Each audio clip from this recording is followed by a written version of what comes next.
दर्शकबिन नमस्कार। एपी सेन्टरको यो विशेष श्रृङ्खलामा यहाँलाई हार्दिक स्वागत छ। आजको श्रृङ्खलामा पनि हामी नेकपा एमालेमा केन्द्रित हुन्छौँ। नेकपा एमाले सग्लो रहन्छ अथवा रहँदैन भन्ने विषय चाहिँ पछिल्लो 1 वर्षदेखि अझ सघन र गहन रूपमा 2077 साल पुस 5 गतेको प्रतिनिधि सभा विघटनमा त्यसको पुनर्स्थापना भयो, फेरि विघटन भयो, फेरि पुनर्स्थापना भयो, अदालतको परमादेशबाट सरकार नै विस्थापन भयो। यी सबै राष्ट्रिय राजनीतिका घटनाक्रमसँग एमाले एक हुने र नहुने विषय पनि अनुन्यासृत रूपमा जोडिएको छ। 10 सदस्यीय कार्यदलको 10 बुँदेले फेरि जोड्ला कि भन्दा फेरि सत्ता बहिर्गमनले यसलाई तोड्ने दिशातिर अगाडि बढेको छ। यसका अन्तरकुन्तरका मिल्न सकिने सम्भावना अथवा नमिल्न सक्ने हो भने पनि कहिलेसम्म हामीले यही विषयमा यसरी नै छलफल गर्न र दर्शक श्रोताले पनि त्यही कुरालाई सुन्न भोग्न किन अभिशप्त भइरहने, यही विषयमा छलफल गर्न हामीसँग नेकपा एमालेकै 2 जना नेता हुनुहुन्छ, 2टा पक्षका प्रखर व्यक्तिहरू हुनुहुन्छ। हामीसँग हुनुहुन्छ नेकपा एमालेका नेता विरोध खतिवडा, अब यो ओपन सेक्रेट जस्तो हो, माधव नेपाल पक्षीय नेता, र त्यसै गरी अर्का नेता हुनुहुन्छ नेकपा एमाले पार्टी सचिव पनि हुनुहुन्छ केपी शर्मा ओली पक्षीय नेता भनेर छुटाउनु नछुटाए हुन्छ शेरबहादुर तामाङ। स्वागत छ दुवैजनालाई। म विरोधजीसँग यो के हो, मिल्छ कि मिल्दैन? ठ्याक्कै यो म्याथको सूत्र जस्तो गरी भन्न नमिल्ने प्रश्न भयो मैले जस्तो लाग्यो। अब मिल्छ भन्दिउँ, के कारणले मिल्छ, के कारणले मिल्दैन? होइन, के कारण त हामीले मिल्न सक्ने आधारहरू त हामीले पहिलेदेखि नै महिनौचोटि भनिसकेका छौँ। अब त्यही दोहोऱ्याएर समय लिने भन्दा पनि हामीले हाम्रो तर्फबाट राखेका जे कुराहरू छन् त्यसमा चाहिँ भयो भने हामी एकीकृत पार्टी नै बनाएर जाने हो, किन भन्दा यो हामीले निर्माण गरेका पार्टी हो भन्ने नै मान्यता हो। तर त्यसमा त्यो चिज नै नभएको हुनाले अहिलेसम्म फागुन 23 देखि जुन सर्वोच्चले पुनर्स्थापित गर्यो त्यो बेलादेखि हामीले भन्दै आएका कुराहरू अहिले अन्तिम चरणमा आएर कार्यदल बनेर चाहिँ केही अगाडि बढ्ने कि भने जस्तो स्थितिमा पुगेको थियो। त्यो पनि अहिले फेरि कता कता ब्रेक लागेको स्थितिमा छ।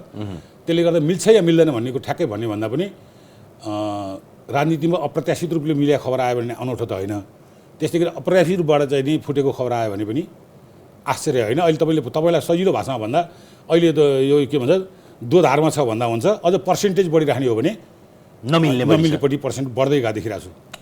तामाङजीले चाहिँ कस्तो देखिन्छ? उहाँले भने जस्तै हो कि हो दोधारमै छ, तर पर्सेन्टेज चाहिँ मिल्नेतर्फ बढी छ। तपाईँ मिलाउनुपर्छ भन्ने पक्षको, उहाँ चाहिँ मिल्नु हुँदैन भन्ने पक्षको प्रतिशत के होइन, फरक ठिक उल्टो भन्नु तपाईँले। कसरी? केपी कमरेडले उ बेलादेखि नै पार्टीसँग सरसल्लाह नगरिकन पार्लियामेन्ट भङ्ग गर्ने, सर्वोच्चले तिमीहरू जेठ 3मा भन्दा अगाडि 2मा फर्क भनेर जुन भनेको छ त्यसलाई नमान्ने, अनि यो ढङ्गबाट गएर चाहिँ पार्टी क्रमशः फुटाउनेतिर त उहाँले नै सार्दै जानुभयो। गैर संवैधानिक रूपले पार्लियामेन्ट भङ्ग गर्ने, पुनर्स्थापित हुने, फेरि भङ्ग गर्ने, त्यो पनि गल्ती भयो भनेर हामी मुद्दामा गयौँ। उहाँलाई नै गलत गरेर प्रमाणित गर्यो, त्यसको गल्ती पनि रियलाइज नगर्ने। यी यस्ता घटनाबाट उहाँ नै चाहिँ नि कमसेकम यो ठुलो के भन्छ पार्टी साम्राज्य एमालेको जुन छ त्यसको भन्दा बरु जय जयकार गाउने सानो एउटा समूहको चाहिँ नेता बन्न बढी रहर गरे उहाँले देखेँ। त्यस कारण फुटको बढी प्रतिशत तयारी उताबाट भएको देख्छु। यो टेबललाई यसरी संरचना किन निर्माण गरे भने तपाईँहरू दुईटै पक्षको इतिहास हेर्ने हो भने शेरबहादुरजी के हुनुहुन्थ्यो त्यतापट्टि नजाउँ, तर आज केपी ओलीका किचन क्याबिनेटको सबभन्दा विश्वसनीय अमलामा गर्न सकिने पात्रमा आफ्नो स्तर आफ्नो हैसियत जे होस् त्यसमा पर्नुहुन्छ। तपाईँ नाम पनि विरोध, स्वभाव पनि विरोध र माधव नेपाललाई सबभन्दा उचाल्ने आफ्नो कद अनुसार भनेर चिनिन्छ। दुईटै नेतालाई एउटै टेबलमा यसरी हामीले राखे पछाडि शालीनतापूर्वक के फरक रहेछ, के मिल्ने कुरा रहेछ भन्ने प्रकटीकरण पनि होस्, यसको तह पनि थाहा होस् भनेर उहाँले भने जस्तो सर्वोच्च अदालतले भनेको कुरालाई पुरा अक्षरश जेठ 2मा फर्किन केले रोकेको थियो त? किन यस्तो घिची? अब त्यही हो, जेठ 2कै पेरिफेरीमा हामीले त्यसमै फर्किन भनेर कार्यदल समेत बनायौँ। इभन कमरेड माधव कुमार नेपालले 5 जना कार्यदल तोक्नुभयो, त्यसै गरी केपी ओलीको साइडबाट पनि तोकियो। घनीभूत छलफल भयो, दिनभरि छलफल भएको छ र ती छलफलबाट निष्कर्षहरू निक्लिए र निष्कर्ष निक्लिन थाले पछाडि पार्टीले भन्यो कि जेठ 2मै फर्किन्छौँ र केपी ओलीले केही प्रस्तावहरू पनि गर्नुभयो बिचमा र त्यही बेसमा हामीले जेठ 2मै फर्किने र त्यो अनुसारको तपाईको चाहिँ बैठकको कल पनि भयो र बैठक कल हुँदाखेरि सिम्पली म एज अ कार्यालयको जिम्मेवारीको हिसाबले सूचना गयो र सूचना जाँदाखेरि हामीले सबैलाई इन जेनरल सूचनै जान्थ्यो र एउटा सिस्टमबाट नै पठाइन्थ्यो। तर पार्टी अध्यक्षले भन्नुभयो यसपटक नामै तोकेर पठाउनुहोस्, जो साथीहरू बैठकमा आइरहनु भएको छैन नामै तोकेर पठाउनुहोस् है भन्नुभयो। मैले त्यही गरी अध्यक्ष चिठी नै पठाउनुहोस् भन्नुभयो, मैले चिठी नै पठाएँ। त्यो 18 गतेको बैठकको लागि हो, जेठ 18 गतेको बैठकको लागि। अनि त्यस पश्चात तपाईँको चाहिँ त्यति मात्र भएन, पछि 17 गते चाहिँ कुरा आयो कि हाम्रो पदै तोकेर आउनुपर्छ भन्ने कुरा भयो। त्यस पछाडि अध्यक्षज्यूले फेरि भन्नुभयो ठिक छ त्यसो भए पदै तोकेर पठाउनुहोस्, किनभने उहाँहरूले प्राप्त गर्ने त जेठ 2 मा जे पद थियो त्यही पदमा स्थापित हुने कुरा हो हैन। जुन हामीले त्यही पदमा, किनभने जेठ 2 भने त त्यही थियो नि। जेठ 2 मा हामी जुन पदीय हैसियतमा थियो, जुन हाम्रो साङ्गठनिक संरचना थियो, देशव्यापी हामीले सङ्गठनको संरचना जे बनाएको थियो, आखिर त्यसमै फर्किने भनिसके पछाडि त्यही अनुसार पठाउँदा के फरक पर्छ र पठाउनुहोस् भन्नुभयो।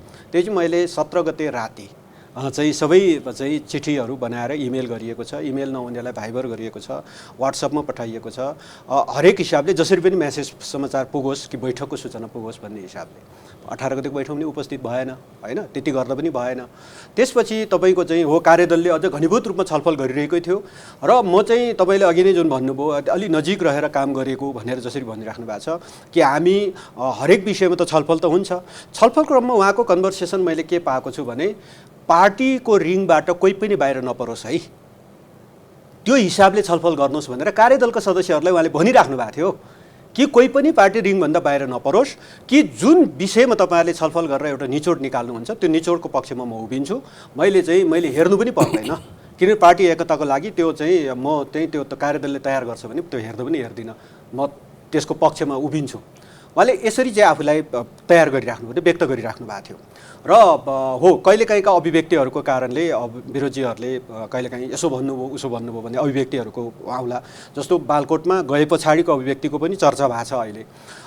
मूलत तपाईँको चाहिँ दस्तावेजको हिसाबले, हस्ताक्षरको हिसाबले उहाँले वार्तालीमा उभिएर बोलेको शब्दभन्दा, त्यहाँ बोलेको वक्तव्यभन्दा संवैधानिक भन्नुहोस् कि असंवैधानिक भन्नुहोस्, कानुनी भन्नुहोस् कि अकानुनी भन्नुहोस्, तर आफ्नो पार्टीको प्रधानमन्त्रीलाई हटाउनको लागि अर्को व्यक्तिलाई प्रधानमन्त्री बनाउन हस्ताक्षर गर्ने कुरा र उहाँले वार्तालीमा बोलेको व्यक्ति एउटा शब्दको कुरा तुलना हुन्छ होला र।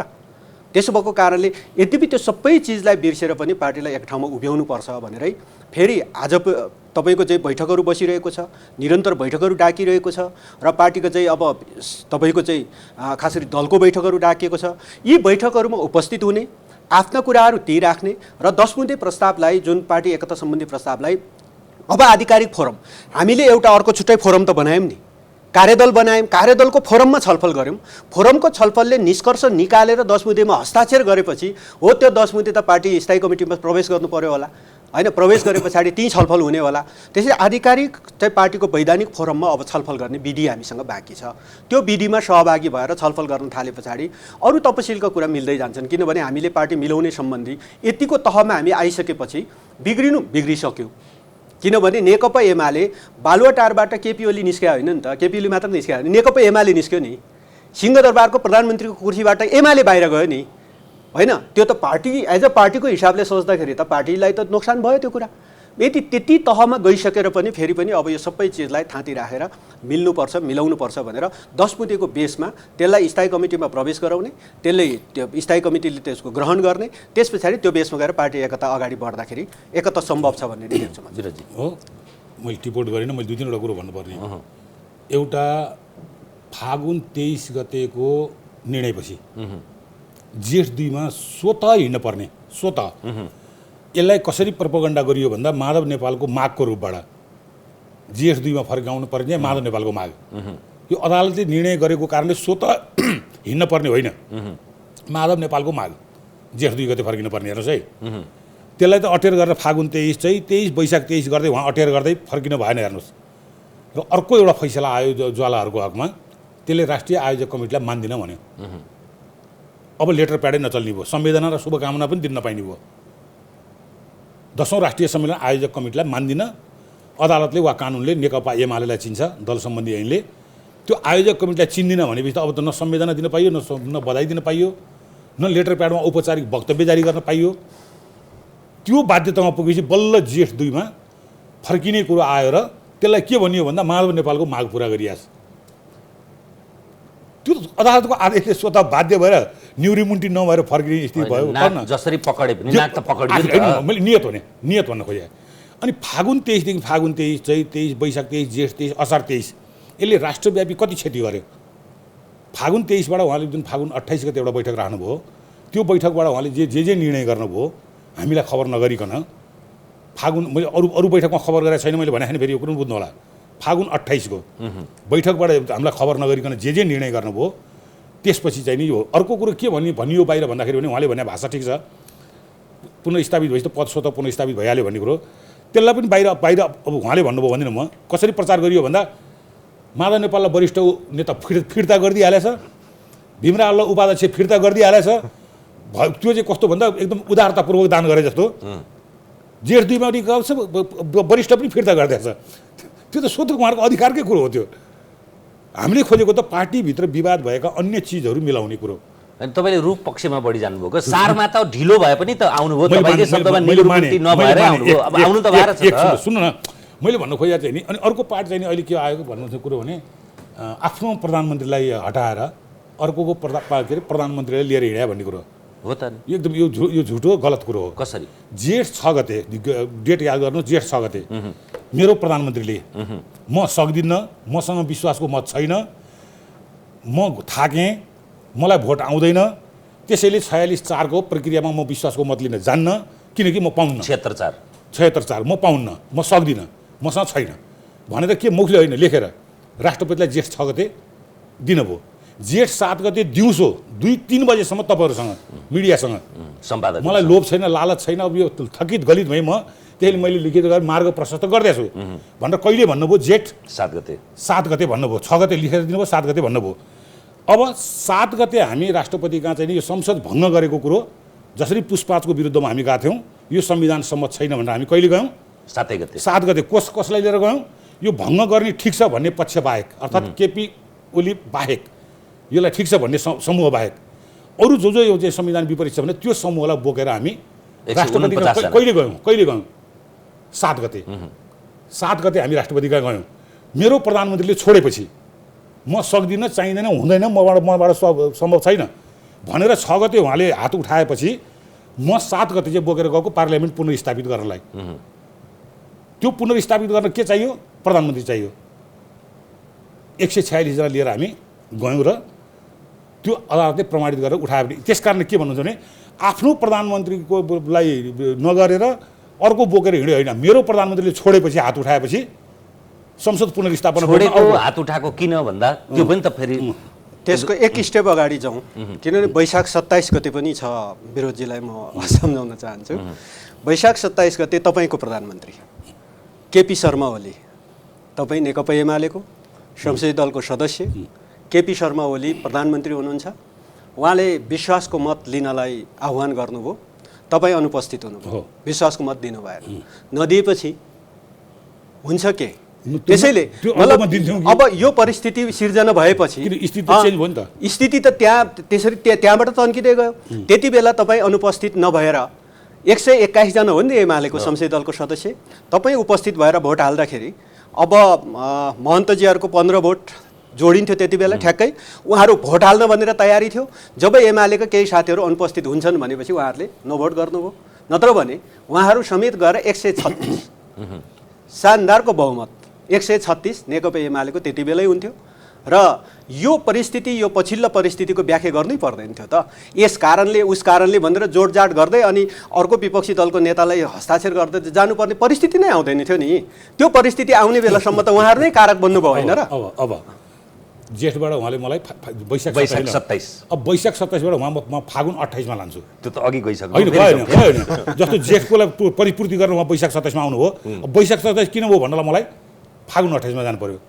फागुन 28 मा हामीलाई खबर नगरिकन माधव नेपाल सहित पदाधिकारीहरू जो छन् अरू म सहितलाई खबर नगरिकन बैठक राखेर उहाँले के गर्नु भन्दा तिमीहरू अब चाहिँदैन। फागुन 27 बाट उहाँले तिमीहरू अब चाहिँदैन, बारम्बार हामीले अदालतको फैसला अनुसार जेठ 2 मा फर्क भनेर भन्दै तिमीहरू चाहिँदैन भनेर फागुन 28 मा बैठक राखेर उहाँले आफूलाई सुविधा अनुसार निर्णय गर्नुभयो। केन्द्रीय कमिटी भङ्ग गर्नुभयो, आयोजक कमिटी बनाउनु भयो, माओवादीका मान्छेलाई थप्नुभयो, सबैका पदहरू खोसिदिनु भयो, अध्यक्ष र महासचिव मात्रै राख्नुभयो, इत्यादि इत्यादि अनेक गर्नुभयो। अनि त्यसपछि उहाँले हामीलाई चाहिँदैन भनेर उहाँले मेरो दलीय व्यवस्थामा मेरो पार्टी दलको नेता अध्यक्षले दलकै वरिष्ठ नेता र दलकै उपाध्यक्ष सहित र दलको केन्द्रीय सदस्यलाई मेरो दलको अध्यक्षले दलीय व्यवस्थामा नबोलाइकन दलको बैठक भन्नुभयो, नबोलाइकन हाम्रो विधान विपरीत बस्नुभयो। भनेपछि मेरो दलको अध्यक्षले नै विधान मिचेर हामीलाई नबोलाइकन बैठक बसेको बैठक वैध हुन्छ भने अनि मैले अध्यक्षले त्यो जुन उल्लङ्घन गर्न सिकाउनु भयो त्यसलाई मैले सहर्ष स्वीकार गरेर वैशाख 27 गते हुँदो रहेछ यो गर्न हुँदो रहेछ भनेर मैले त्यो गरे हो। त्योभन्दा अगाडि जानुपर्छ। त्योभन्दा अगाडि चाहिँ पुस 9 गते जान चाहन्छु। पुस 9 गते जुन बैठकले केपी ओलीलाई साधारण सदस्य, पार्टीको त्यति बेला नेकपाको अध्यक्ष नै हुनुहुन्थ्यो केपी ओली प्रधानमन्त्री हुनुहुन्थ्यो, दुईटा एकीकृत पार्टीको अध्यक्ष केपी ओली नै हुनुहुन्थ्यो। पुस 9 गते कम्युनिस्ट पार्टीका नेता, यो मुलुकको चाहिँ तपाईँको चाहिँ खास गरी लोकतन्त्र प्राप्तिको आन्दोलनमा 14 वर्ष जेल बसेको नेता जो स्वयं त्यो एकीकृत पार्टीको अध्यक्ष हुनुहुन्छ, पुस 9 गते साधारण सदस्यबाट निष्कासन गरियो। निष्कासन गर्ने बेला म पनि त्यही थिएँ, फेरि त्यति बेला म पनि त्यही थिएँ, त्यति बेला म पनि त्यही थिएँ। त्यसैले हामी अगाडि बढ्दै गयौँ, पछाडि हट्दै गयौँ भने हाम्रा कतिपय हिजोदेखिको हो, विरोधीसँग मेरो कुरामा के सहमति हो भने हिजोदेखि नै अलि अगाडिदेखि नै हामी बिचका केही असमझदारीहरू थिए। हामी एकले अर्कालाई तपाईँको चाहिँ एक्सेप्ट गर्न नसक्ने प्रवृत्तिहरू हामीसँग जीवित थिए। ती प्रवृत्तिहरू झाँगिँदै गएर यी डेटहरू चाहिँ फलानु मिति हुँदै आएको मात्रै हो। त्यसमाले त्यो प्रवृत्तिहरूलाई अन्त्य गऱ्यौँ भने हामी एक ठाउँमा बस्यौँ। तर त्यो प्रवृत्तिलाई हामीले चाहिँ अझै बढी छचल्काउँदै अझै बढी त्यसलाई विवादको चाहिँ बुँदाहरू कस्दै जान थाल्यौँ भने हामी मिलन बिन्दुमा त जाँदैनौँ। तर ती चिजहरूलाई समाप्त गरेर एकताकै प्रक्रियामा अगाडि बढ्ने नै अहिलेको विकल्प हो। त्यसो भएको कारणले हामी पछाडि जाँदै गऱ्यौँ, महाधिवेशनको कुरा आउला, महाधिवेशनमा हामी दुई गुट भएर मजाले लडेकै हौँ होइन। त्यसो भएकोले त्यस पछाडि एक्सेप्ट गऱ्यौँ गरेनौँ, अनि त्यसभन्दा अझ पछाडि गयौँ भने हिजो भूमिगत कालदेखिको कुरा आउला। त्यसैले यी सबै चिजहरू चाहिँ के हो भने पार्टी नेता नेतृत्वको बिचमा उहाँहरू सँगै पनि आउनु भएको छ, सँगै काम गरेका कैयौँ राम्रा उदाहरणहरू छन्। कहिलेकाहीँ हामी व्यक्त गर्छौँ, नेताहरूलाई भन्छौँ, हिजो माधव नेपाल कहाँ हुँदा पनि माधव नेपाललाई हामीले सम्झाउँथ्यौँ कहिलेकाहीँ यो राम्रो काम पनि भएको थियो। तपाईँ आज केपी ओलीले चाहिँ गलत गरेको मात्र देख्नुहुन्छ, यो राम्रो गरेको सम्झिनु पर्दैन भनेर माधव नेपाललाई भन्थ्यौँ। त्यसै गरी केपी ओलीले पनि हामी त्यही गरी भन्थ्यौँ कि यो त सपोर्ट गरेको पनि त थियो नि यो बेला। आज असपोर्टको मात्रै कुरा चाहिँ सम्झिने हो र भनेर सपोर्ट गरेका राम्रा कुराहरू सम्झौँ भने हामी राम्रोतर्फ जान्छौँ, असपोर्ट गरेका नराम्रा कुराहरू सम्झौँ भने अब अहिले भर्खरै सम्झिने हो भने त एज अ एमाले भएर सोच्दाखेरि केपी ओलीले सोच्दाखेरि त सरकारमा थियो, प्रधानमन्त्री थियो, एमाले प्रधानमन्त्री चाहिँ चलाइरहेको पार्टी थियो, एमाले सरकार बाहिर आएछ। यसरी सोच्दाखेरि त अनि केही अभिव्यक्तिहरू केही शब्दहरू के अरे पुस 9-5 भन्दा अगाडि जाउँ कि अहिलेको विषयमा आउँ? धेरै अगाडि नजाउँ, खालि पुस 5 मात्रै सम्झिनु, उहाँले 9 भनेर पुस 5 सम्झिनु, पार्टीसँग सरसल्लाह नगरिकन पार्लियामेन्ट भङ्ग, त्यति मात्रै भन्छु म। त्यो गर्न संसद जस्तो आजको अब यो 10 बुँदे कार्यदलको कुरा म त्यहाँ जाँदैछु। दुईतिरबाट पापनजना के गरे भने उहाँले भनिसक्नु, मैले भन्नु परेन। कार्यदलले काम गर्यो ठिक, पठाएको पनि ठिक। कार्यदललाई हामी भित्र रहेको जे विवादहरू हुन् त्यसलाई समाधान गर्न सक्ने सहमतिका कुराहरू के हुन सक्छन् त्यसलाई एउटा मस्यौदाको रूपबाट, प्रस्तावको रूपबाट वा कार्यदलको सहमतिको रूपबाट ल्याएर त्यो चिजलाई दुईटा नेता शीर्ष नेताको बिचमा राखेर उहाँहरूले ओके गरेपछि त्यो कार्यदलको थप परिमार्जन पनि गरेर वा नगरिकन जे होस् उहाँहरू दुईटाको सहमति गरिसकेपछि अनि त्यसलाई उहाँले भने जस्तो पार्टीको एजेन्डाको रूपबाट लगेर माइनेट गरेपछि त्यो पार्टीको सम्पत्ति भयो, सबैको लागि मान्य हुने भयो। त्यस कारणले कार्यदलका साथीहरूले त्यो मस्यौदा तयार गरेपछि त्यही बिचमा पनि माधवजीले मेरो के मुद्दामा असहमत छ भनेर आफ्नापट्टिका मान्छेलाई भन्नुभयो, भन्दै पनि त्यो तयार भयो, कुनै आपत्तिको कुरो भएन।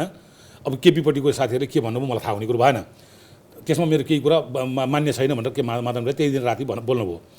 अब त्यो दुईटा शीर्ष नेताको बिचमा लगेर सल्लाह हुनु पऱ्यो, त्यो सल्लाह भएको छैन।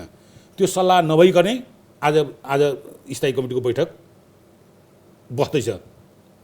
दुईजनाको सल्लाह गरेर यसलाई टुङ्ग्याएर जुन विवादका विषय छन् त्यसलाई टुङ्ग्याएर बैठक बोलाउने अनि सबै सहभागी हुने भनेको दुईजना नेताको बिचमा बसेर त्यो जुन कार्यदलको रिपोर्ट भनिएको छ त्यसलाई अन्तिम ओके गर्ने काम नभइकनै, उहाँहरूको बिचमा संवाद नभइकनै, सहमति नभइकनै आजको बैठक बसिरहेको छ। त्यस कारण कतिपय अवस्था कस्तो गरी हल्ला पिटाइएको छ भन्दाखेरि यो कार्यदलले जे गर्यो त्यो चाहिँ फाइनल अन्तिम हो भने त्यो त्यस्तो होइन। दुईवटा नेताले गाउँमा परेको झगडा के हो र के विषयमा झगडा परेको मिलाउन कसरी सकिन्छ, को दोषी छ अथवा मिलाउन कसरी सकिन्छ भनेर हल्दार खटायो। दुई इन्सपेक्टरले त्यो हल्दार खटाए। अब हल्दारहरू बसेर त्यहाँ झगडा भएको ठाउँ बस्दै उनीहरूले आफैलाई इन्सपेक्टर भन्ठानेर डुवाङ्गे ठोक्दै। तर जबकि हुनु पर्थ्यो के भन्दा त्यहाँ दिन पर्थ्यो दुईवटा नेताले हेरेर ल ओके माधवजी ल केपी ओके ल अब यसलाई हामी टुङ्गाइदिउँ भनेपछि अनि स्थायी कमिटीको बैठकले त्यसलाई माइनेट गर्ने, स्थायी कमिटी फेरि केन्द्रीय कमिटी बोलाएर त्यसलाई जानुपर्ने यसै। तर दुईवटा नेताको बिचमा यो विषयलाई लिएर छलफलै नभइकन अहिले स्थायी कमिटीको बैठक भयो, यही हो कुरो। अब ठिक छ, यो चाहिँ पार्टीको सम्पत्तिको रूपमा ग्रहण हुन्छ र होइन उहाँले भने जस्तो मात्रै होइन, अघि मैले पनि सोध्न खोजेँ नि दुईटै पक्षको यदि साँच्चैकै पार्टी मिल्ने हो भने आजै बैठक राख्ने, भोलि बैठक राख्ने, हिजो बैठक राख्ने किन चटारो गरे त? होइन, अब कम्तीमा दुईटा नेता बसेर अब यो भन्दा जित्ने बग्ने त अब केही पनि छैन। त्यही त, यो भन्दा सिद्धिनु बाँकी अब छैन, सिद्धिनु जति सिद्धिनै सक्यो भने नि नेकपा एमाले प्रधानमन्त्री चलाइरहेको पार्टी आज प्रधानमन्त्रीबाट सरकारबाट बाहिर छ। यो त हामी बिचकै कारणले हो, अरू कुनै कारणले होइन। आरोप लाउँला, अदालतलाई केही भनौँला, केही शब्दहरू प्रयोग होला मान्छेको होइन, तर पनि हामी बिचकै केही सदस्यहरूको हस्ताक्षर समेत जोड्दाखेरि बहुमत थियो नि त। मात्रै नभनौँ त्यो परिणाम ल्याउने कारण के थिए, यसको धेरै लहर तानिन्छ। तर पनि यी सबै कुराहरूलाई बिर्सेर फेरि पनि तपाईँको चाहिँ हाम्रो चाहिँ कमसेकम एमाले भएर सोच्दाखेरि चाहिँ जहिले पनि के हुन्छ भने झगडिया पक्षहरूको मेलमिलाप चाहिँ कहिले हुन्छ भन्दा अदालतको फैसला अगाडि। किनभने अदालतमा हामी वादी प्रतिवादी भएर गइसकेपछि अदालतले फैसला गर्नेसम्म कुर्ने भने चाहिँ वादी प्रतिवादी कायम रहेको जस्तो देखिन्छ। त्यो सामान्य मुद्दा पनि त्यही हुन्छ नि। जस्तो तपाईँ र म बिच कुनै चिजमा चाहिँ अदालतसम्म पुगेको छ भने अदालत अगाडि नै हामी मेलमिलाप गरौँ है भन्दा मेलमिलाप हुनसक्छ। हो, त्यो मेलमिलापको प्रयत्न स्वरूप हामीले निकै ठुलो प्रयत्न स्वरूप अब त्यो 10 बुँदे आन्तरिक एकता समिति प्रस्ताव तयार भएको, तर समयको लिमिटेसन अत्यन्त कम थियो। त्यो कम लिमिटेसनको बिचमा 23 जना सदस्यहरूबाट संसदीय दलको सदस्य हुन्, उहाँहरू पार्टीको सदस्यहरू हुन्, उहाँहरूबाट कमसेकम एउटा वक्तव्य जारी हुन्थ्यो कि अपेक्षा यो थियो नि त पार्टीको तर्फबाट। र हुन त उहाँहरू पनि पार्टी हो, सबै पार्टी हो, तर पनि एउटा चाहिँ पार्टीको मूल संस्थाको तर्फबाट हेर्दाखेरि त्यसरी एउटा बुझिएको थियो। तर त्यसमा उहाँले असहमत थियो भनेर विरोधीले अघि नै भनिसक्नुभयो होइन, किनभने अब हलदारले नै इन्सपेक्टर ठाने होइन, हस्ताक्षर गरिहालेछ भन्ने जस्तो शब्द प्रयोग भएको छ।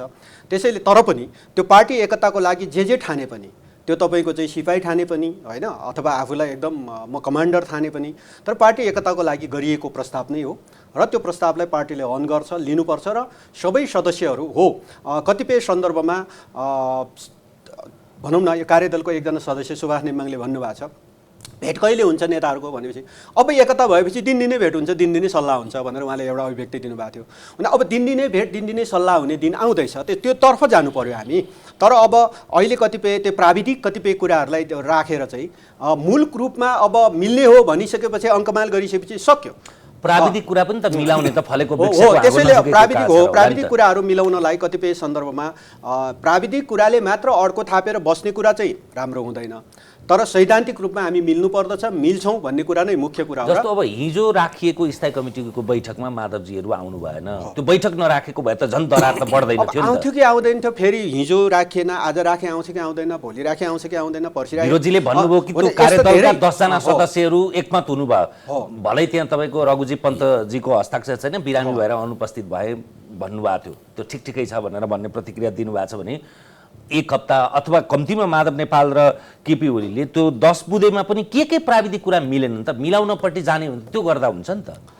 यसले उदारता देखायो भने त सबैले जनताले हेर्छन्। हामी चाहिँ के हो भने 10 बुँदा जुन भयो त्यो पार्टीको सम्पत्ति भयो र त्यसो भएको उनलाई त्यही बेसमा पक्षले पूर्ण रूपमा नस्वीकारी कसरी सम्पत्ति भयो, एक पक्षको सम्पत्ति। त्यसैले अब पार्टीका अनौपचारिक फोरमहरूमा छलफल हुँदै गर्छ, तर औपचारिक फोरममा प्रवेश गरेपछि औपचारिक ढङ्गले नै छलफल होला। त्यसरी अनौपचारिक फोरमहरू बढी निर्माण गरिरहने कुराले पार्टीलाई फेरि पनि अरू तहको चाहिँ हामीले समूहबद्धताहरू जन्माउँछौँ। र त्यसो भएको हुनाले हो हामीले एउटा फोरम त निर्माण गऱ्यौँ, कार्यदल निर्माण गऱ्यौँ। त्यो फोरमले यस ओके भनेर हस्ताक्षर गरेपछि त्यसलाई औपचारिक फोरममा प्रवेश गरौँ र त्यही फोरममा छलफल गरेर टुङ्ग्याउने विधि नै वास्तवमा एउटा औपचारिक हुन्छ। होइन भने अनौपचारिक ढङ्गले कि त अर्को बुँदा तयार गरौँ भन्नु पर्यो, होइन 10 बुँदा काम लाग्दैन भन्नु पर्यो, अर्को बुँदा तयार गरौँ, अर्को छलफल गरौँ, कार्यदल अर्को बनाऊँ भन्ने ठाउँमा उभिनु पर्यो। यदि त्यो कार्यदलमाथि चाहिँ विरोधीले भन्नुभयो जस्तै अब उनीहरू त्यस्तै हो भने होइन अर्को कोही इन्सपेक्टरहरू छन्, अब खटाउनु पर्यो नि त होइन। त्यसो भएको हुनाले त्यसरी खटाएपछि त फेरि छलफल होला नि। त्यसो भयो मैले एउटा उदाहरण दिएको हो, केपी ओली र माधव नेपालले खटाएर जानु भएन भयो, कमान्डर इन्सपेक्टर जे भने नि उहाँ हुन्छ अराएर तल गएको मान्छे असही होला, सही होला, हल्लारै होला, जवान पनि होला होइन। अहिले एउटा कुरो उहाँले उच्चारण गर्नुभयो हो, म त्यहाँ प्रवेश गर्न आफै गरौँ कि नगरौँ भइरहेको थियो मलाई। उहाँले गरिदिनु भयो, मलाई सजिलो भयो, भलै ढिलो भयो सम्झौता हुन। त्यसपछि 23 जनाले वक्तव्य निकालिदिनु हुन्थ्यो कि आशा थियो हाम्रो, त्यो पनि गर्न भएन भन्नुभयो। यो कुरो हामीलाई पहिल्यै थाहा थियो, सर्वोच्च अदालतको मुद्दालाई प्रभावित गर्नको लागि यो नाटक मञ्चन गरिँदैछ भन्ने कुरो पहिल्यै थाहा थियो। रामबहादुर थापालाई भोट हाल्ने बेला नि कार्यदल बनाइयो, भोट सिद्धियो, कार्यदल पनि सिद्धियो, भोट सिद्धियो, कार्यदल पनि सिद्धियो। यस्ता धेरैचोटि भाषण। त्यसले गर्दाखेरि रामबहादुरको पक्षमा भोट हाले भए त सिद्धिँदैन थियो नि त कार्यदल। होइन मैले भन्न खोजेँ, जहाँ जहाँ जङ्गार र असिलो आइपुग्छ त्यसलाई कतै अनि अदालतलाई प्रभावित गर्न हो कि होइन भन्ने कुरो सूर्य थापाजीको त्यो दिनको रातिको स्ट्याटस हेर्नुहोस्, 146 - 23 123। अब अदालतले कसरी परमादेश जारी गर्छ, अदालतलाई प्रभावित गर्ने रहेछ भन्ने कुरो।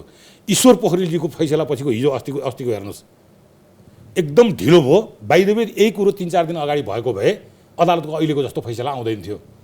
अब तपाईँ के कुरो बुझ्नुहुन्छ, 23 जनाले वक्तव्य दिँदैन थियो। किन दिँदैन थियो भने यहाँ यसरी प्रचार लगिँदैछ कि प्रधानमन्त्रीको मुद्दालाई मात्रै, आफ्नो प्रधानमन्त्री छोडेर के अरे शेरबहादुरलाई प्रधानमन्त्री बने, मुद्दा त्यो होइन।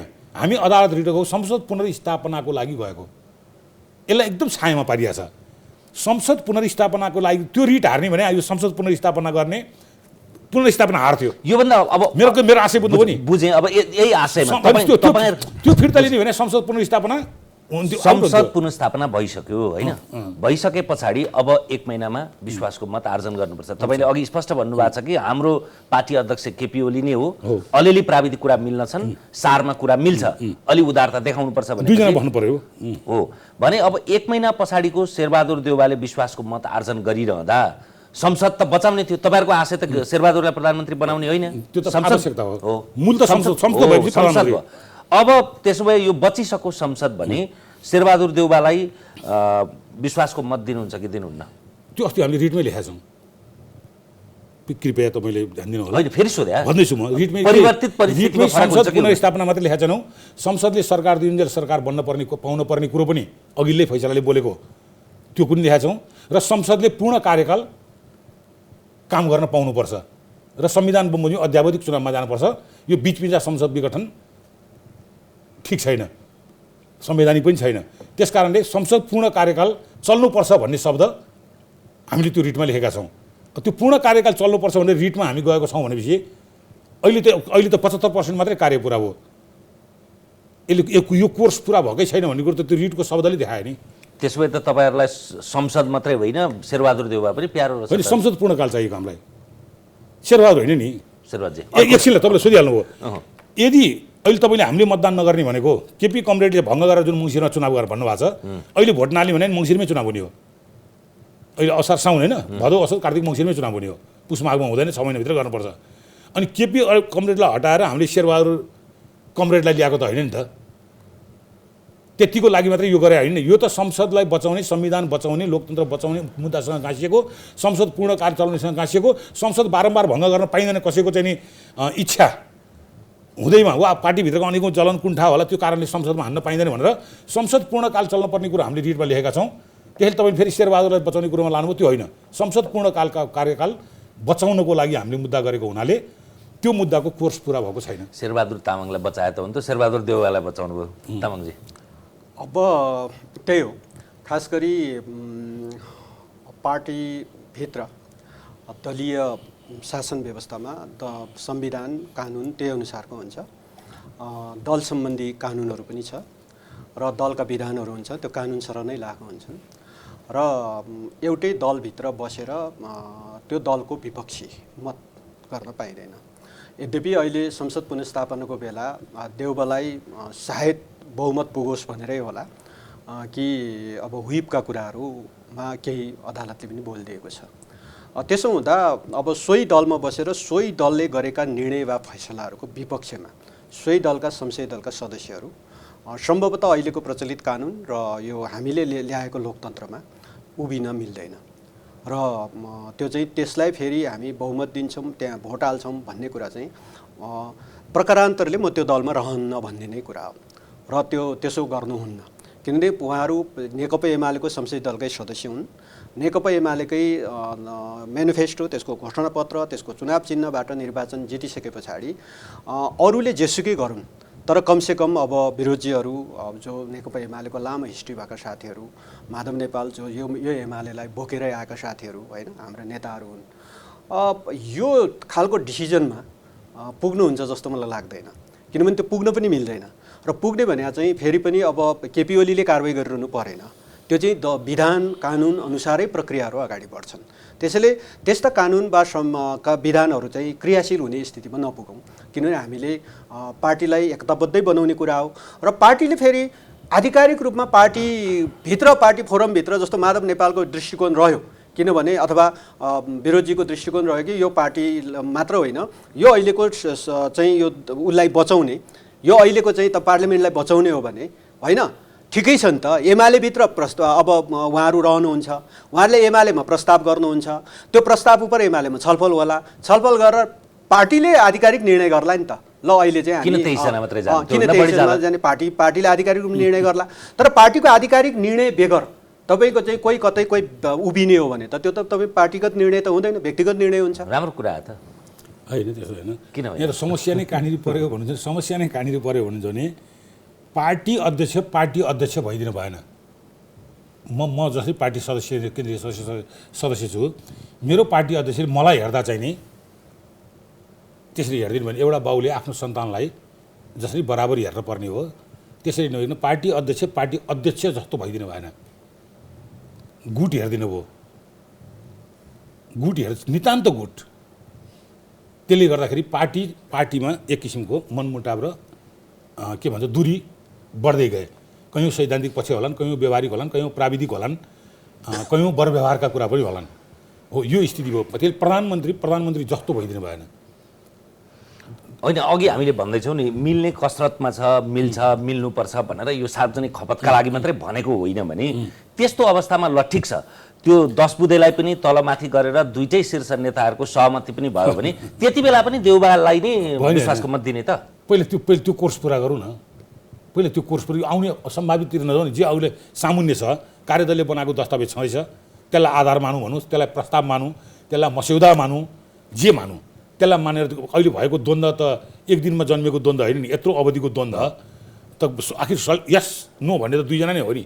केपीले ठ्याक्क यस भनेपछि सेना हिँड्यो, यता माधवले भने सेना हिँड्यो, अनि त्यो दुईजना बसेर यसलाई अन्तिम रूप दिएर बैठक गर्दा के हुन्छ सुन्नु न। त्यसले गर्दाखेरि समस्या यहाँनिर भनेको यही नै कुरो हो। यो अल्म ल्याउने टार्ने, अब अदालतको फैसला सिद्धियो, अब यसमा जरुरी छैन। हेर्नुहोस्, त्यसमाथि नेपाली वृहत शब्दकोशमा भएका सबभन्दा राम्रा शब्दहरू उच्चारण गरेर बालकोटको कौशीबाट उहाँले सम्बोधनै गरिसक्नुभयो। नेपाली शब्दकोशमा अझै केही शब्द बाँकी छन् भने म थप उहाँलाई फेरि मेसेज गरेर पठाइदिन्छु, यति शब्द त राम्रा शब्दहरू छुट्यो नि त भनेर। भनेपछि प्रक्रियागत रूपले कहाँ के भइरहेछ भन्ने कुरो त यसबाट देखिन्छ नि त। अब बैठक बसेर गरौँ, त्यहाँ हुलिसकेपछि बैठक बसेर गरौँ भन्ने, अनि बाहिर मिलेन भने ल हामी हिँड्यौँ भने के खाना गएको थियो त? त्यहाँ नमिल्ने भयो। पहिले नै बाहिर कुरो नटुङ्ग्याइकन किन गएको? यत्रो 3-4 महिना यस्तो भएको थियो भने बाहिर टुङ्ग्याएपछि मिलेपछि जानुपर्छ नि। त्यहाँ भित्र जाने मिलेन भन्ने पहिलो उहाँले संसद विघटन गर्नुभयो, पुनर्स्थापित भयो, आत्मालोचित हुन भएन। दोस्रो दुई दलको सरकारको प्रधानमन्त्री हुनुभयो, त्यो गयो। त्यसपछि पनि उहाँले 3 को प्रधानमन्त्री हुनुभयो, त्यसपछि 5 को प्रधानमन्त्री हुनलाई अर्को कसैलाई सार्न भएन।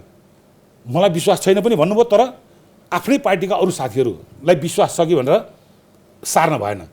हुन्जेल बसुन्जेल पाउन्जेल मै हो, मभन्दा बेगर यो मुलुकमा योग्यतम मान्छे, प्राणीहरू, जीवजन्तु कोही पनि छैन मभन्दा योग्य भनेर आफ्नै पार्टी, आफ्नै गुटकै पनि अर्कोलाई सार्दै भए हुन्थ्यो। त्यतिसम्म पनि छैन। त्यसले पार्टी बैठकबाट केपी कमरेडले सल्लाह गरेर चाहिँ अर्को मान्छे पात्र अगाडि सार्नुहुन्थ्यो होला भन्ने अब आश गर्ने भने त त्यो बेकारको कुरा हुन्थ्यो। यसमा के टिप्पणी छ? टिप्पणी त हामी नेकपाकालीन बेलामै अब अगाडि सारिएकै हो, पात्र म अहिले भन्दिनँ। तर नेकपाकालीन बेलैमा पुस 5 गते संसद विघटन हुनुभन्दा अगाडिको बिहान अथवा त्योभन्दा अगाडि पुस 4 गते त्यो सम्बन्धी छलफल भएको छ, अगाडि सारिएको छ। अब फलानुलाई नै चाह्यो, फलानुलाई हुँदैन भन्ने कोणबाट प्रस्तुत भएको होला त्यति बेला, होइन? त्यसो हुँदाखेरि त्यो उहाँले अगाडि सारेको प्रस्ताव उप सायद अलिक घनीभूत रूपमा छलफल हुन सकेन होला। त्यसो हुँदाखेरि त्यो त अब किनभने बुझाइ त आफ्नो आफ्नो हो, किनभने बाङ्गो देखिरहेको बेलामा त अब हरेक प्रश्न चाहिँ ढोका त मजाले मैले भनेको छु, ढोकामा घडा राखेर स्वागत गरिरहेछ, त्यहाँनिर चाहिँ नेपाली भाषामा एउटा दर्जन भन्ने शब्द हुन्छ, त्यहाँ चाहिँ एउटा धराप जस्तो हुन्छ नि जङ्गली जनावरहरूलाई थाप्ने, त्यहाँ चाहिँ घडा राखेर स्वागत गरिएको छ, तर त्यहाँ दर्जन थापिएको छ महसुस गर्नुहुन्छ। त्यो बाङ्गो देख्ने बेलामा देखिने चिजहरू हो। त्यसो भएको कारणले त्यस्तो नदेखाउँ, स्वागतै गरिएको छ सबैलाई, होइन? अब पार्टी मिलाउनको लागि गरिएका यी तमाम प्रयत्न हो नि त, उहाँले भन्नुभयो कुन 27 को 28 को बैठकको कुरा गर्नुभयो, ती सबै चिजलाई अब ती चाहिँ अब जिरोमा लैजान्छौँ भनेर 10 बुँदेभित्र त एक खालको त सहमति गरेकै छ त, होइन? अब ठिक छ, त्यो यसो गर्यो उसो गर्यो त्यसैले त ल ठिक छ त, त्यसो भए चाहिँ हामी यो ठाउँमा जान्छौँ त भनेर सहमति त गरेकै छ नि। पार्टीभित्र एक खालको चाहिँ आन्तरिक अन्डरस्ट्यान्डिङ त सुरु भएको छ नि, त्यति त्यो बेसमा बसेर जाने नै कुरा हो। त्यसो हुँदा बैठकमा नआउने, उपस्थित नहुने, होइन? अनि त्यस पछाडि हो आधिकारिक पार्टीको फोरममै छलफल गर्ने हो। त्यो पार्टीले आधिकारिक रूपमा पार्टीको चाहिँ फोरमले के डिसिजन गर्छ त्यो डिसिजन हामीले बोकेर हिँड्नु, त्यो त विरोधीलाई पनि लागु हुन्छ, मलाई पनि लागु हुन्छ। पार्टीको डिसिजन बेगर म हिँड्न थालेँ भने त म त एक्लै हुन्छु, म त अर्को हुन्छु। त्यसो भएको कारणले पार्टीले आधिकारिक रूपमा त्यो फोरमभित्र छलफल गरेर आधिकारिक डिसिजन गरोस्, त्यो डिसिजन हामीले बोकेर हिँड्ने हो। पार्टी एकतै त्यसमा भर पर्छ। मागेकै त्यही हो, माग्दै फागुन 28 गते हामीलाई नबोलाइकन गरेका निर्णयहरू खारेज गर्नु पर्यो। खारेज भयो त? भएको छैन, सुन्नु न, भएको छैन। एक 10 बुँदेले भनेको त घडा राखेर चाहिँ गेटबाट जाने कुरो, रामबहादुर थापाजीहरूलाई सबैलाई हामीले आधिकारिक एमालेको बैठकबाट, हाम्रो समेत उपस्थितिको बैठकबाट घडा राखेर ढोकाबाट छिराउने भनेको। अनि केपी कमरेडले के गरिदिनु भयो, कोटो खल्तीबाट निकालेर टक्कै मेरो पार्टीको होइन मेरो भनेर ट्याक्क नाम दिनुभयो। हामी छैनौँ त्यहाँ। त्यसले घडा राखेर ढोकाबाट उहाँहरूलाई छिराउनु पर्ने ठाउँमा झ्यालबाट छिराइदिनु भयो।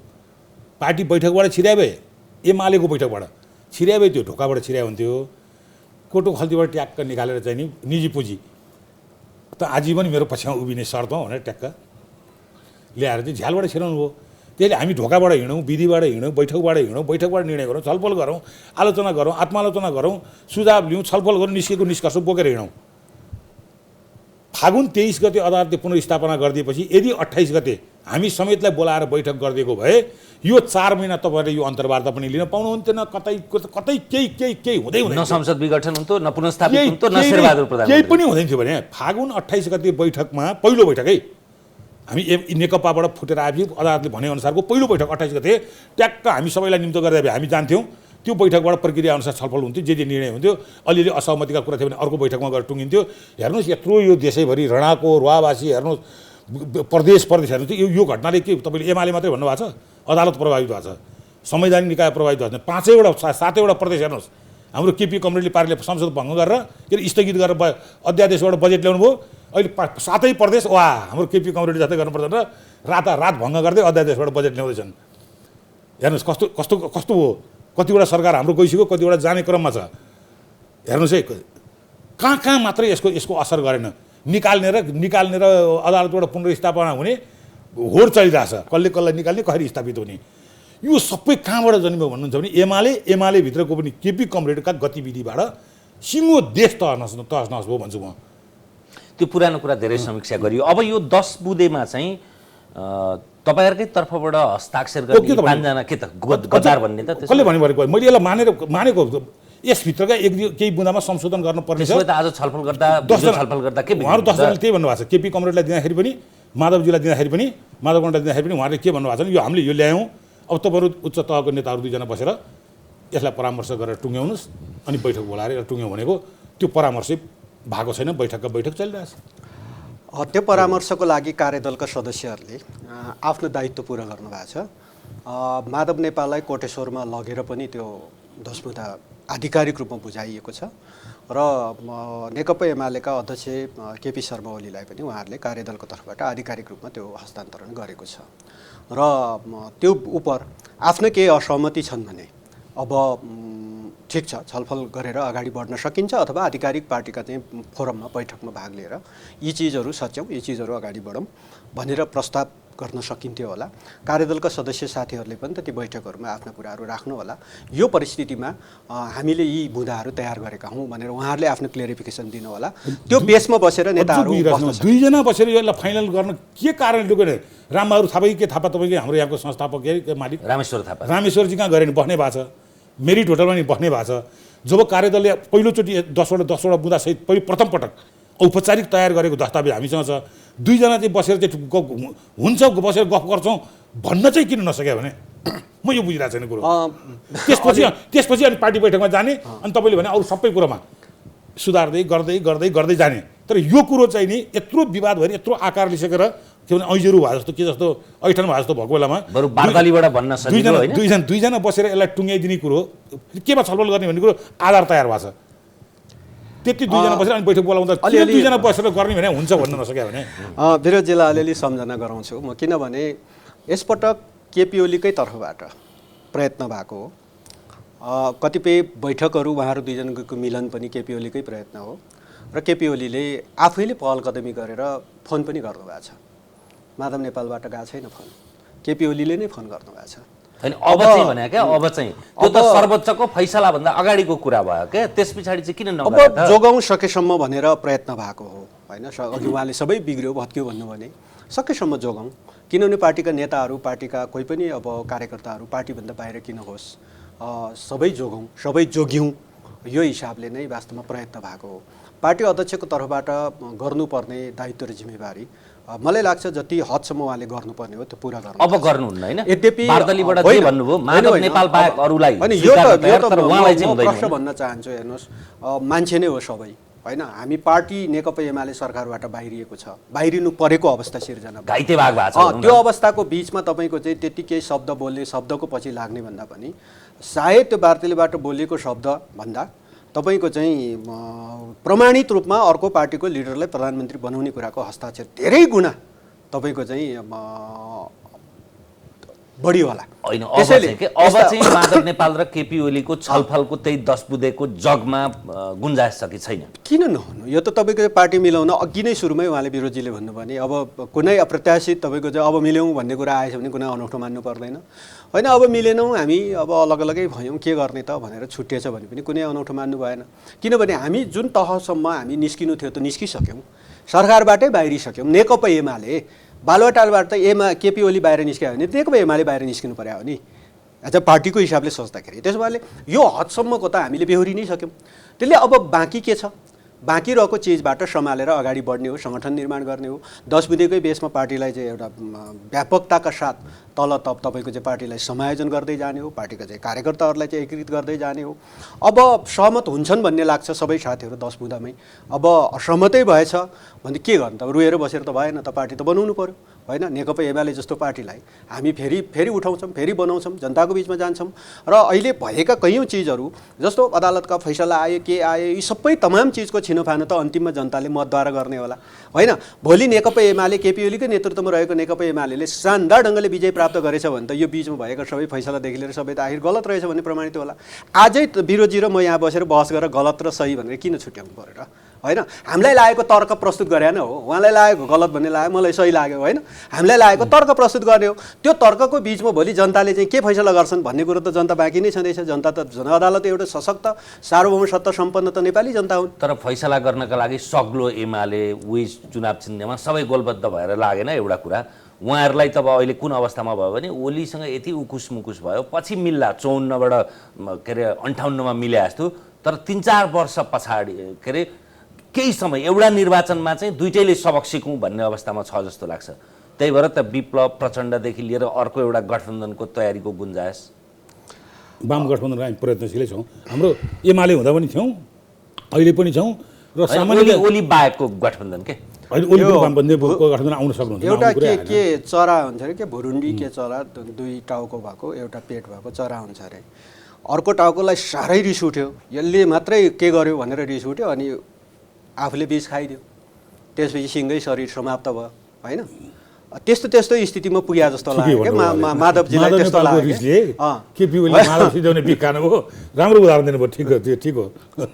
माधवको झोका बेकाइदिनु हो, मृत्यु त आफ्नो पनि भयो, त्यो ठिकै हो शेरबहादुरजीको उदाहरण।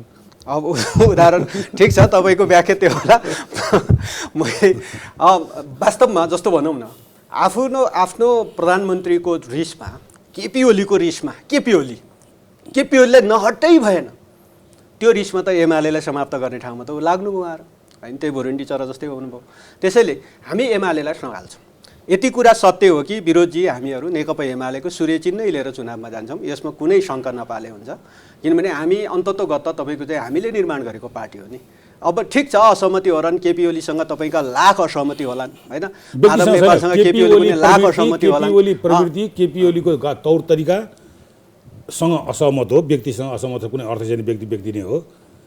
त्यो तौर तरिका सुध्रिन्छ भने उहाँले भनेको कुरो सम्भावना। तर आजको दिनमा चाहिँ नेकपा एमाले अथवा सूर्य चुनाव चिन्हमा सबैजना चुनाव लड्ने, कम्तीमा विरोधजीहरू चाहिँ सम्भावना कम देखिन्छ होइन। यही स्थितिमा होइन, यही स्थितिमा सम्भावना छैन। त्यस्तो हुँदा के प्रचण्डजीसँग मिल्ने कि तपाईँहरू आउने दिनका कुरा अहिले तयारी त गरिरहनु भएको छ दलीय व्यवस्थामा चुनावमा गठबन्धन, अस्ति माओवादीसँग गठबन्धन गरेर लड्यौँ। त्यसले दलीय व्यवस्थामा को कता गठबन्धन गरेर चुनाव लड्छ, के लड्छ भन्ने कुरो त्यो हुन्छ नै। अहिले भएका तपाईँले देखेका 4-5वटा पार्टी, सिङ्गल पार्टी कोही पनि चुनाव लड्दैन। ल यति ढोको भएर बुझ्नु, सिङ्गल पार्टी कोही पनि चुनाव लड्दैन, गठबन्धन गरेर लड्छन्। अब गठबन्धनको बेला को कता गठबन्धनमा पर्छ त्यो अब धेरै बाँकी छ चुनाव आउनलाई। अब यसै पनि शेरबहादुर देउवालाई प्रधानमन्त्री बनाएपछि कङ्ग्रेस, माओवादी केन्द्र अनि माधव नेपाल पक्षको गठबन्धन बन्ने यो गठबन्धनलाई चुनावसम्म लाने भन्ने उहाँहरुको उपेन्द्र त्यो चित्रबहादुर केसी जोड्दिन न हो। अब त्यसपछि बाँकी रहेको भनेको हाम्रो केपी ओली, कमल थापा, राजेन्द्र महतो बाँकी छ नि अहिले भन्ने नाममा नारायण बिजुक्छे अथवा बाँकी रहेको पार्ट छ नि त, त्यस्तो होला। यो त सत्य हो। अर्को इलेक्सन दुई पोलमा नै हुन्छ। एउटा राइटिस्ट पोल हुन्छ, एउटा लेफ्टिस्ट पोल हुन्छ। लेफ्टिस्ट पोलको नेतृत्व अब एमालेले गर्छ, राइटिस्ट पोलको नेतृत्व अब शेरबहादुर देउवाले गर्नुहुन्छ। कमल थापा सहितको गठबन्धन चाहिँ हो, त्यही त मैले पोल भने, लेफ्टिस्ट पोल। केपी ओलीले लेफ्टिस्ट पोलको नेतृत्व गर्छ, त्यसमा सम्भवतः तपाईँले भने नामहरू पनि आउन सक्छ। शेरबहादुर देउवाले अब राइटिस्ट पोलको नेतृत्व गर्छ, त्यहाँ अब विरोधीहरू पर्यो भने अनौठो मान्नु पर्दैन। काँदा हलो बोकेर हिँडेर लेफ्टिस्ट पोल हुने त्यो अनौठो मान्नु पर्दैन। शेरबहादुर देउवाको पोलमा अब विरोधीहरू नपरोस् भन्ने हाम्रो कुरा हो होइन, पर्नु भने त्यसलाई अनौठो मान्नु परेन, कुरा चाहिँ हो। ठिक छ, के छ अरू भन्नु। अब हामी उत्तरार्धतिर छौँ। यो तपाईँहरू दुईजना दुईटा पात्र मैले न्युज रुममा पनि सुनाउँदाखेरि शेरबहादुर तामाङ र विरोध खतिवडा आउनुहुन्छ भनेको तपाईँ अरू बेला जस्तो एपी सेन्टरमा छेउमा नबस्नुहोस् है, बिचमा बस्नुहोस् भन्नुहुन्थ्यो। तर मलाई अपेक्षित थियो तपाईँहरू जस्तो शालीन, वाक्पटु वाक चातुर्य हुँदा हुँदै पनि त्यो शालीनताको भूमिका बडा अदबसँग निर्वाह गर्नुभयो।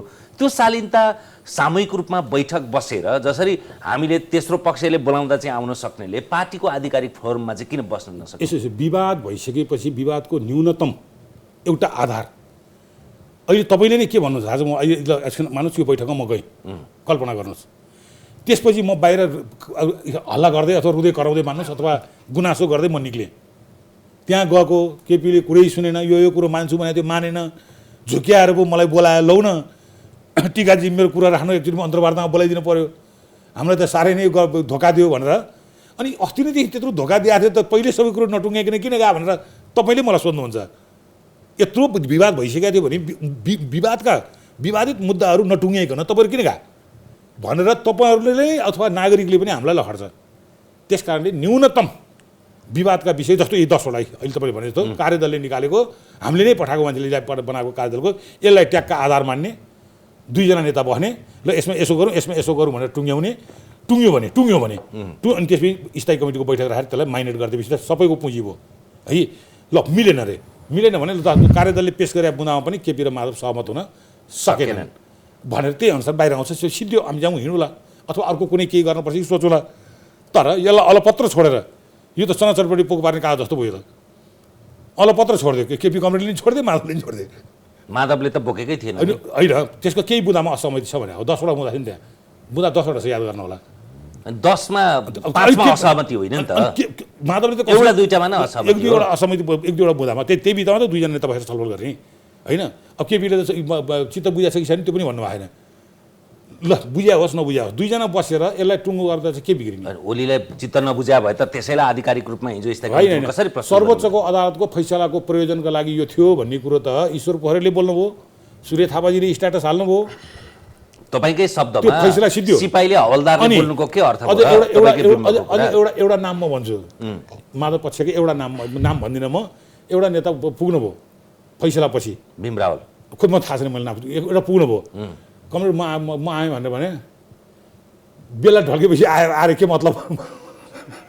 फैसला आएर के मतलब बेला ढल्केपछि आएर के मतलब भन्यो भन्नेसम्म कुरो भयो भनेपछि सम्पूर्ण केन्द्रित चाहिँ सर्वोच्चको अदालतको फैसलालाई प्रभावित गर्ने संसद पुनर्स्थापना हुन नदिने भित्र मनसाय अन्तर्गत यो थियो जे भए पनि पार्टी एकता गर्ने दस्तावेज थियो अब दुईजना नेताहरू बसेर सल्टायो हुन्छ यसको कानुनी रूपमा चाहिँ के हुन्छ भने हो दिनभरि कति गते पर्यो दिनभरि रुजेर भिजेर भयो भने रुजेर भिजेर भयो भने अदालतको गेट बाहिर बसेर लाइन बसेर हस्ताक्षर गर्नु दर्ता गर्दाखेरि हो दर्ता गर्दा 10 गते त्यो चाहिँ प्रभावित नगर्नलाई हो र हो प्रभावित गर्नलाई हो नि त्यो पनि होइन राष्ट्रपतिले हाम्रो त्यसैले आफ्नो पक्षमा हुँदा प्रभावित गर्नु हुने अर्को पक्षमा हुँदा विषय प्रवेश गर्ने बित्तिकै मैले यसलाई 149 जना जुन हामीले लिएर गयौँ त्यसलाई राष्ट्रपतिले विश्वास गर्न भएन यो 149 दोहोरो पर्यो केपी कमरेडको नि यसमै दाबी छ के अरे हाम्रो महन्त ठाकुरको नि दाबी छ यतापट्टि सही पनि आछ यो दोहोरो पर्यो विश्वसनीय भएन अझ कतिको त नक्कली सही मेरो सहमति छैन वक्तव्यका ओहिरो लाग्न थाले अरूतिरका टाँसेका सहीहरू पनि थिएन छन् त होइन कुरो बुझ्नु एकजना मान्छेले मेरो सही होइन भनेर कसले वक्तव्य दियो त्यहाँ सही गर्ने मान्छेले राईको वक्तव्य आयो राईको सही नै छैन भट्टराईको सही छ भनेर हल्ला गरियो भट्टराईको योगेशको सही नै छैन त्यसकारण मैले त्यहाँ सही गर्ने एकजनाको देखाउनु मलाई मेरो सही त्यहाँ भएको मलाई जबरजस्ती गराएर मेरो होइन भने मान्छे भन्नु होइन भने मान्छे एउटा देखाइदिन्छु है तर विद्या भण्डारी चाहिँ होइन भनिदिनु भयो त्यसपछि ल यो सही गर्ने मान्छे हामी सक्कली मान्छे हौँ भनेर तपाईँले भनेको चाहिँ भिजेर हामी जानको कारण चाहिँ प्रधान न्यायाधीशले देख्ने गरी यी हामी सक्कली मान्छे प्रभावित गर्नलाई हो के प्रभावित गर्नलाई फेरि वारिस राखेर पक्षमा प्रभावित गर्न मिल्छ भने विपक्षमा प्रभावित गर्न पनि वारिस मिल्छ पठाउला केपी कमरेडले एक त्यो बाटातिर यसो एउटा नेपाली कागजमा कातर कुतर तयार गरेर 2-3 जना गएछन् 146 भनेर गएछन् खोइ कता कता बाटातिरको कागज वारिस नाममा लेखायो भन्ने सुनेको थिएँ भन्दिनुहुन्थ्यो हामी त्यो जब गयौँ साँच्चीकै एउटा पनि साइबर सेलले केही लेखेनन् तर विद्या भण्डारीको 149 गएको नक्कली सक्कली के लेखियो तर अदालत हामी ससरी गएपछि एउटा पनि नआएको र फेरि आएको भन्नुहुन्न यस्तो हो कुरो त्यसैले मैले चाहिँ के भने अदालती प्रोसेसमा कानुनी हिसाबले चाहिँ पक्षले प्रभावित गर्न बहस गर्छ विपक्षले पनि प्रभावित गर्न बहस गर्छ त्यो अनौठो कुरा भएन के त्यसैले सर्वोच्चको तपाईँको पक्षमा विपक्षमा हुन लाग्यो भनेर अर्कालाई चाहिँ यो प्रभावित गर्नलाई यसो गर्न लाग्यो भन्न मिलेन किनभने अदालतको फैसला अगाडि पक्ष विपक्ष भएर बहस हुन्छ जो जतापट्टि छ त्यतापटि बहस हुन्छ हो त्यसैले तपाईँले जुन अब प्रभावित गर्नको लागि चाहिँ गरे भन्नु प्रधानमन्त्रीले आफूले भङ्ग गरे भने यो संवैधानिक छ मैले सबै धारा पुरा गरेको छु भन्नुभयो ठिकै हो त्यो उहाँले भनेको कुरो हामी रिटमा गयौँ यो भएको छैन भनेर हामी गयौँ अन्ततोगत सर्वोच्चले हाम्रो कुरोलाई प्रमाणित गरिदियो त्यति त स्वीकार दिनु पर्यो भन्ने मेरो भनाइ हो अब एउटा चाहिँ कुरा के भने हामीले एकदमै टुङ्ग्याउँदै गर्दा 10 बुँदेलाई राम्रो छ स्वागत योग्य छ भन्ने साथीहरूको त कम्तीमा यो बैठकमा उपस्थिति हुनु पर्थ्यो होला नि त त्यो त नैतिकताको पनि प्रश्न हुन्थ्यो होला नि त्यहाँ दुईटा समूहबाट प्रतिनिधित्व गरेर गएको छ क्लियर छ नि त कुरो दुई समूहबाट प्रतिनिधित्व दुईटै समूहले स्वागत गरेछ त हस्ताक्षर दुईटा समूहको खटाइएर गएका मान्छे छन् मेरो बारम्बार कुरो बुझ्नुहोस् प्रतिनिधि भएर गएका छन् प्रतिनिधि भएर केपी ओलीको प्रतिनिधि माधव नेपालको प्रतिनिधि भएर प्रतिनिधिले त्यहाँ टुङ्ग्याएपछि ल्याएर आफ्नो जसले प्रतिनिधि पठाएको बोस भन्नुहोस् एक अर्थमा लाई दिने हो त्यो यी हामीले यतिसम्म गऱ्यौँ योभन्दा हामीले गर्न सकेनौँ यतिसम्म चाहिँ हामीले पुर्याएका छौँ ल हेर्नुहोस् भनेर दिने हो अनि आफ्नो पहिला पर्सनल अध्ययन गर्ने ओहो यो चाहिँ त्यस भन्ने उताबाट भन्ने अनि दुईजना बसेर ल मेरो चाहिँ यो बुझाएन भने केपी ओलीले चित्त बुझाएन भन्ने माधव नेपालले भन्ने अनि ल तिम्रो यो कुरो मेरो यो कुरो यसरी अब अल्झाउँ भनेपछि पार्टीको सम्पत्ति बनाएर निर्णय गर्ने तर यहाँ योलाई लिएर दुईजना बस्ने कुरै भयो भने यो त बेवारिस भयो टुरो अब यो बेवारिस नै हुन्छ टुरो भयो मलाई त्यस्तो लाग्दैन पार्टी एकता सम्बन्धी जुन तयारी छ हामीले पार्टीलाई अझै मजबुत बनाउनको लागि यो बेसमा देशव्यापी एउटा सङ्गठन निर्माणको प्रोसेसमा हामी यो चिजहरूलाई प्रयोग पनि गर्छौँ र कार्यकर्ताको बिचमा जान्छ यो, किनभने यो पार्टीलाई आन्तरिक रूपमा त्यो त आफ्नो पक्षको जान्छ नि, संस्थापन पक्षको जान्छ। त्यसो त तपाईँको चाहिँ हो, पार्टीमा बेला बेलामा यस्ता असमझदारीहरू पनि भए, पार्टी विभाजन पनि भयो, हामी विभाजनबाट नोक्सान भएको पनि हामीलाई थाहा छ। त्यसैले यी सबै चिजबाट पाठ सिकेर पुनः अब फेरि पार्टीलाई एकताबद्ध बनाउने कुरामा त पार्टी त लाग्नै पर्यो। अब कोही रहेन भन्यो भने अब रहेन भनेर अनि त्यस पछाडि अब फेरि अब हामी सबै छोडेर हिँड्छौँ भन्ने त होइन। रहनुहोस्, सबै रहनु पर्दछ, किनभने यतिका काम भएको छ, यत्रो 10 बुँदे सहमति भएको छ अनि यो बेसमा बसेर सबै रहनुहुन्छ, हामीलाई यो विश्वास छ। रहँदै रहनुहुन्न, म कुनै हालतमा यो पार्टीमा बस्दिनँ भन्ने हो भने त त्यसको लागि त मलाई लागेको विचारको पक्षमा म उभिन पाउँछु। उभिन मात्र होइन, नयाँ दल बनाउन पाउँछु। मैले अहिलेको संविधानले कानुनले त्यही दिन्छ त होइन, म एउटा दल बनाएर जान पाउँछ। त्यसले सबैलाई त्यो बाटो त खुल्ला छ। तर नेकपा एमालेको हैसियतले बुझ्दाखेरि चाहिँ हामी सबै साथीहरू यो पार्टी बनाउन लागेकै हौँ र यो पार्टीलाई अझै मजबुतीका साथ एकताबद्ध बनाएर जानुपर्छ र यही 10 बुँदे बेसमा हामी चाहिँ पार्टीलाई एकताबद्ध बनाउँछौँ भन्ने चाहिँ। फेरि पहिलो प्रश्नबाट टुङ्ग्यौँ, गणितीय रूपमा भन्दा पार्टी सग्लो रहने सम्भावना कति प्रतिशत छ? ठ्याक्कै म्याथमेटिकली भन्न सकिँदैन। अब हामी 203 जना केन्द्रीय सदस्यको हिसाबबाट हामी नेरे वोट 90 को आसपासमा हामी छौँ। त्योभन्दा बाँकी 203 लाई कति चाहिन्छ केपी कङ्ग्रेससँग हुनुहुन्छ। त्यसले पार्टी बनाउने आधार हामीसँग यो संसदको सङ्ख्याले पार्टी बन्ने होइन, पार्टीको नेतृत्वको सङ्ख्याले पार्टी बन्ने हो। अब त्यसले गर्दा हामीसँग जिल्ला कमिटी हिजोको निर्वाचनबाट, वैधानिक निर्वाचनबाट अब ठ्याक्कै अङ्क नमिल्ला 35-40 हाराहारी दुवैतिर जिल्ला कमिटी छ। वैधानिक चुनाव लडेर वैधानिक भोटिङ भएर जितेर आएका जिल्ला कमिटीहरू छन्। त्यस कारणले पार्टीको स्थितिमा हामी हाराहारी छौँ। संसदको स्थितिमा हामी सङ्ख्याको हिसाबमा हामी हाराहारी छैनौँ। जेस्तो देखिहाल्नु भएको थियो, कुनै समस्या भएन। तर अस्तिको 23 अब छैन। शेरबहादुरजी हुनुहुन्छ आजको बैठकमा नेरे वोट 40 जनामा भन्दा बढी मान्छे आउँदैनन्। मैले अहिले नै भन्ने सक्नुहुन्छ भने 3 बजीसम्म अझ मिलाइ तुलाइ गरेर जम्मा गर्नुहोस् है कि। त्यस कारण भोटिङ हुने बेलामा, विश्वासको मतको बेलामा 40 क्रस गरेर भोटिङ हुन्छ विश्वासको मतमा। त्यस कारण अब यो क्रमशः बढ्दै जान्छ। हिजो शेरबहादुरको पक्षमा विश्वासको होइन, संसदलाई पूर्ण कार्यकाल चलाउने पक्षमा होइन, त्यो त संसदलाई पूर्ण भोट नदिने भने त भङ्ग हुने हो त, मङ्सिरमा चुनाव हुन्छ। यसलाई तपाईँले बटारेर कुरो बुझ्नै पर्दैन। पक्षमा मतदान दिने चाहिँ 23 मात्रै हुँदैन, 40 सम्म पुग्न सक्छ। ल, संसदको निरन्तरता 40 नाग्न सक्छ होइन। सुन्नु न, त्यसले गर्दाखेरि चाहिँ नि यो के भन्छ, अघि नै मैले प्रधानमन्त्रीको भन्दा पनि यो चाहिँ संसदको स्थायित्वको कुरो प्रमुख मुद्दा हो।